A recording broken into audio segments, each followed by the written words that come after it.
Beth stopped the car in the middle of the street and stared at what was supposed to be her family's new home. Uh-oh. Why is there a hearse parked in front of the house?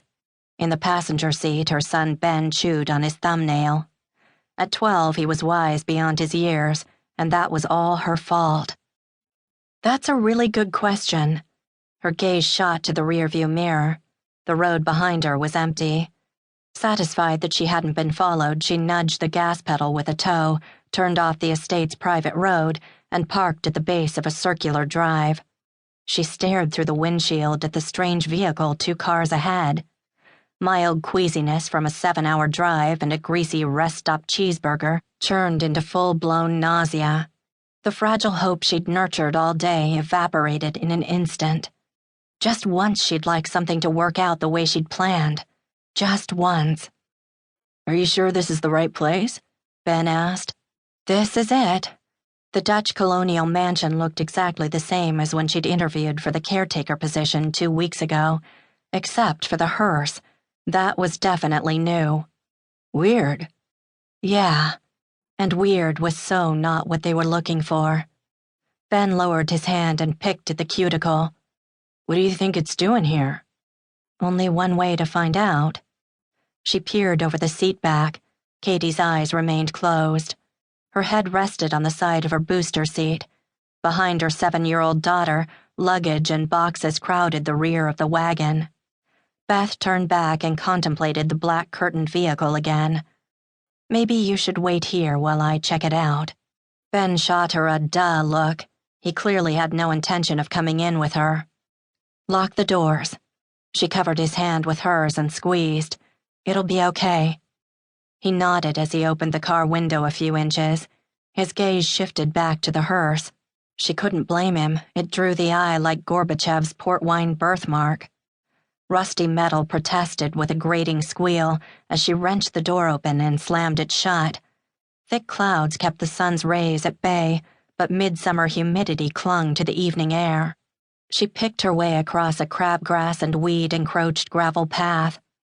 Stopping at the base of the walkway, she lifted her eyes to study the house's facade. One faded black shutter hung askew on the gray Pennsylvania fieldstone. Against an overcast late-afternoon sky, the house looked shabbier than on the sunny day she'd previously visited. With a deep breath, she climbed 3 steps to the peeling front porch.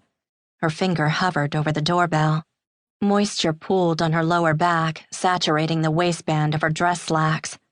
Just do it already.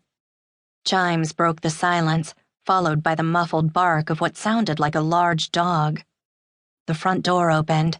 Instead of the elderly gentleman she'd expected, a 40-something man in a rumpled polo shirt and jeans greeted her.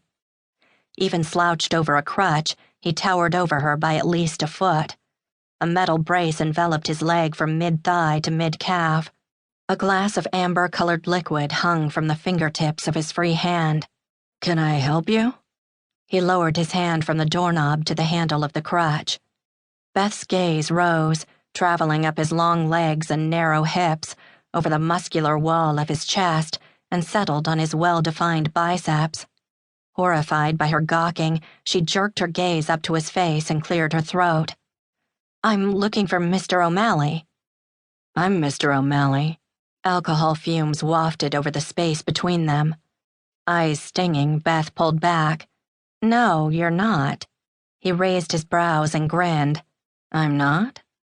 The mussed hair and boyish humor in his expression were at odds with a square-jawed masculine face, which sported several days of beard growth.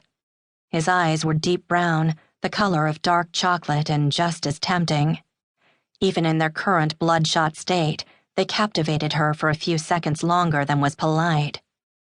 Refocusing her attention, Beth stammered. Heat flooded her cheeks. I'm sorry, of course you know who you are. I mean, you're not the same Mr. O'Malley. I'm looking for Daniel O'Malley. Oh, right, my uncle. I'm Jack. You're just in time. This way. His eyes flashed in understanding. You almost missed him. Jack turned and disappeared through the doorway. Beth followed, pulling the door closed behind her. She exhaled and